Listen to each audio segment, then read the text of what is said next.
నమస్తే, welcome to today tomorrow. నేను మీ నరేష్. ఈరోజు మనతో పాటు బీఆర్ఎస్ యువ నాయకులు కాసాని వీరేష్ ఉన్నారు, మాట్లాడదాం. నమస్తే అన్న. నమస్తే బ్రదర్. లోక్సభ ఎన్నికలు వస్తున్నాయి, బిజీగా షెడ్యూల్ ఉంది. మొన్న కూడా వచ్చాం ఇంటి దగ్గరికి. చాలామంది జనాలు చేవెళ్ళ నుంచి వికారాబాద్, పరిగి, మహేశ్వరం, మొత్తం 7 నియోజకవర్గాల నుంచి జనాలు పొద్దున్నే వస్తున్నారు.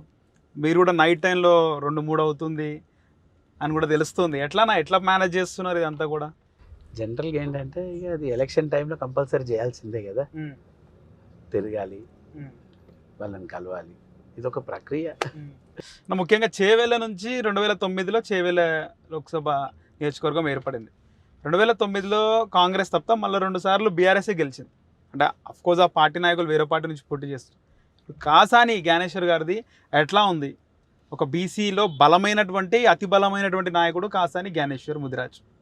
ఆల్రెడీ టీడీపీ నుంచి ఆయన పోటీ చేస్తే ఆ రెస్పాన్స్ వేరేగా ఉండేదనేది రాజకీయ విశ్లేషకుల మాట. కానీ అనూహ్యంగా ఆయన పార్టీ నుంచి ఆ పార్టీ పోటీకి పెట్టకపోవడం, ఆయన బీఆర్ఎస్లోకి రావడం. పార్టీ కంటెస్ట్ చేయదు అన్నందుకే వచ్చినాం కానీ వేరే రీజన్ కాదు. ఇప్పుడు ఏంటంటే మనకి ఇక్కడ ప్రధానంగా చేవెళ్ళ పార్లమెంట్ ఏర్పడిన తర్వాత 3 సార్లు ఎలక్షన్స్ జరిగాయి. ఫస్ట్ టైం జైపాల్ రెడ్డి గారు గెలిచారు, సెకండ్ కొండా విశ్వేశ్వరరెడ్డి గారు గెలిచారు, థర్డ్ రంజిత్ రెడ్డి గారు గెలిచారు. ఇప్పుడు 4th టైం వచ్చింది. జనరల్గా ఏంటంటే సామాజిక కోణంలో ఆలోచిస్తే 60% ఉన్నటువంటి బీసీలు, ఎస్సీ ఎస్టీ బీసీ మైనారిటీలను కలుపుకుంటే 92% ఉంటారు. ఈ 92%కి సంబంధించినటువంటి వ్యక్తిగా, సబ్బండ వర్గాలకు సంబంధించినటువంటి వ్యక్తిగా కాసాని జ్ఞానేశ్వర్ గారు ఈరోజు బరిలో ఉన్నారు. పార్టీలు అంటే ఎవరు కూడా బీఆర్ఎస్ పార్టీని విమర్శించే పరిస్థితి లేదు. ఎందుకంటే ఆ ముగ్గురు కూడా ఇప్పుడు ఆ ఇద్దరు ప్లస్ ఇప్పుడు ఉన్నటువంటి బీఆర్ఎస్ క్యాండిడేట్ ముగ్గురు కూడా బీఆర్ఎస్ పార్టీలో వర్క్ చేసినట్టే.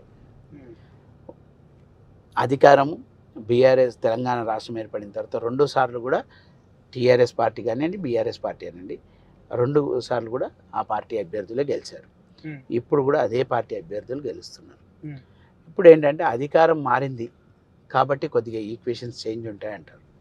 ఆ ఈక్వేషన్స్ చేంజ్కి బీసీ క్యాండిడేట్ అవ్వడం ఆ డిఫరెన్స్లో కవర్ చేస్తారని మేము అనుకుంటున్నాం.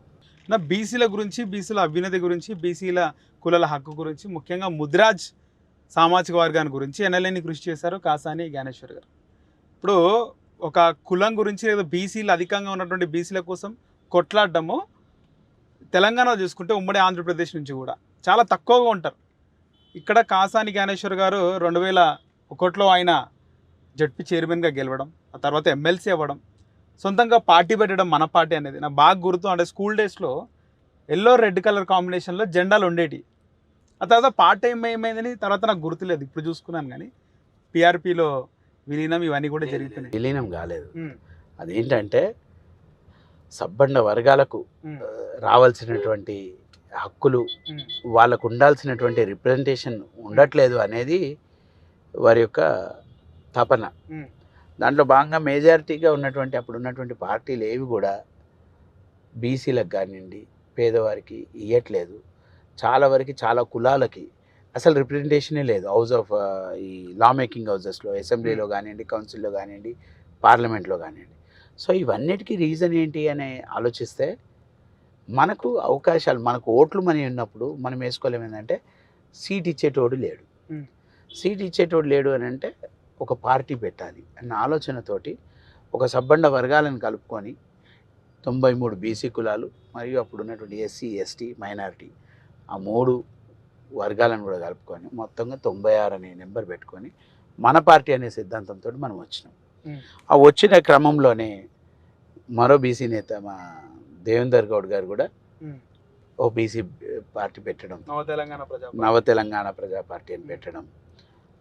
దాని తర్వాత ప్రజారాజ్యం పేరుతోటి చిరంజీవి గారు రావడం.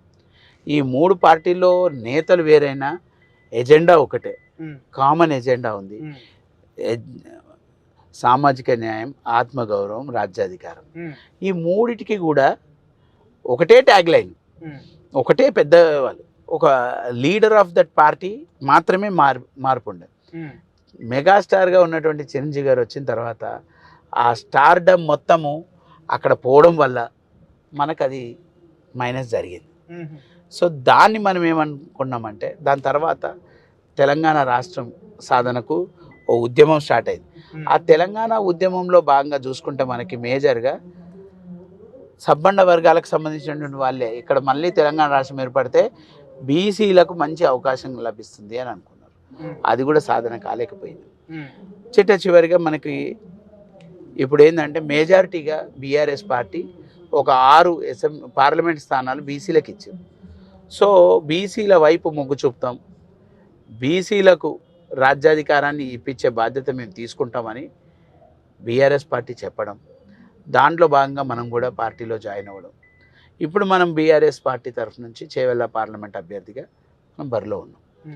ఇవన్నీ ఏంటంటే మనము ప్రజలు బీసీలు, ఎస్సీలు, ఎస్టీలు మన వాణిని వినిపించే వాళ్ళు చట్టసభల్లో ఉండాలి అని వాళ్ళు నిర్ణయం తీసుకుంటే మాత్రం బీఆర్ఎస్ పార్టీ 12 సీట్లు గెలుస్తుంది.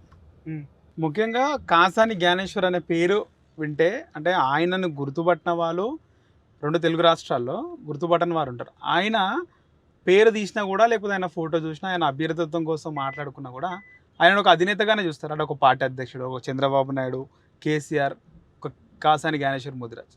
ఆయన కాంగ్రెస్, టీడీపీ, ఆ తర్వాత మన పార్టీ పెట్టడం జరిగింది. తర్వాత మన కూటమి నుంచి కూడా పోటీ చేస్తున్నారు సికింద్రాబాద్. సో అప్పుడు కూడా అంటే పర్సనల్గా మేము కూడా అనుకున్నాం మరి ఆయన సికింద్రాబాద్కి రావడం ఏంటి అని చెప్పేసి అనుకున్నాం. చేవెళ్ళలో ఎట్లుంది అన్న పరిస్థితి? చేవెళ్ళలో ఆయన అభ్యర్థిత్వం ప్రకటించిన తర్వాత చేవెళ్ళలో ఏంటంటే చేవెళ్ళ ప్రాంతంతో మనకు మంచి సత్సంబంధాలు ఉండడం, జిల్లా పరిషత్ చైర్మన్గా కానివ్వండి, ఎమ్మెల్సీగా చేసినప్పుడు జిల్లాకి అప్పటి నుంచి మనము పరిగి నియోజకవర్గము, అటువంటి తాండూరు నియోజకవర్గము, వికారాబాద్ నియోజకవర్గము, చేవెళ్ళ నియోజకవర్గం, ఈ మహేశ్వరం కానివ్వండి, రాజేందర్ నగర్ కానివ్వండి, శేర్లింగంపల్లి కానివ్వండి, అందరి నాయకులతోటి మనకు సత్సంబంధాలు ఉండడం. ప్రజల్లో ఎప్పుడు మనము వాళ్ళ యొక్క సమస్యలపైన పోరాటం చేస్తూ పేదవారి పక్షాన్ని నుంచుంటూ వాళ్ళ యొక్క సమస్యలు తెలిసిన వ్యక్తిగా ఆ ప్రాంతంలో ఉన్నటువంటి ప్రతి అంశం పైన, ప్రతి ప్రాంతం పైన పూర్తి అవగాహన ఉన్నటువంటి నేతగా కాసాని జ్ఞానేశ్వర్ గారు ఉండడం, అందరికీ మనం అందుబాటులో ఉండడం. ఇప్పుడు ఏమైపోయిందంటే సోషల్ మీడియా వచ్చిన తర్వాత 100% చిట్కెడంతా చేస్తే చాపంతా చెప్తున్నారు. మన కాసాని జ్ఞానేశ్వర్ గారు ఏంటంటే అడ్వర్టైజ్మెంట్ చేసుకోరు. వారికి ఉన్నటువంటి ఆలోచన ఏంటంటే నేను చేసింది మనం చెప్పుకోవాల్సిన అవసరం లేదు, ప్రజలు నిర్ణయిస్తారు. ఈ ఆలోచన విధానంలో వారు ఉన్నారు. మనం ఏమన్నామంటే ఏదేమైనా కానీ ఇప్పుడు ఎలక్షన్